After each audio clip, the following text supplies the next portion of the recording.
সব ধরনের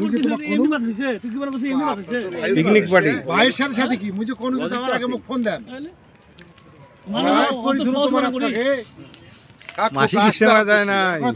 ওই হলো আচ্ছা পিকনিক গেছে দাঁড়ান বিগত 16 বছরে পার্বতীপুরে কি আন্দোলন হইছে এনো মুড়ি আর সারাসরি ইয়েটা ধরিয়ে তোমার বাড়িতে এ আমার বাড়িতে হলে তুই এসে হলে ধরিয়ে নে ওই যে করছে যা তোর মায়ের কোনি দিবি ওই তো জেল খাটছে হলো ভাড়া এই করোনাটা একটা গেছে সময় গেছে ফোন করা বের তাইলে তোমার মরার এত ভয় তুই মর সোহেল আছে হ্যাঁ আর তো ইয়ে শব্দ শুনি সোহেল না ইয়া প্রিন্স দলীয় জিনিস আলাদা বুঝছিস দলীয় ব্যাপার আলাদা মনে করো যে এখন যদি মনে করো যে সহযোগিতা করে ভালো ঢাকা থেকে আগত জামাতের প্রেসিডেন্ট সুযোগ আছে কিরকম যেমন উচ্চ পক্ষে সুযোগ আছে জামাতের প্রেসিডেন্ট আওয়ামী লীগের সভাপতি না না জয় বাংলা কই ধরবে উচ্চ পক্ষে সুযোগ আছে কিন্তু এখন এইরকম করে যদি করে তাহলে ওটা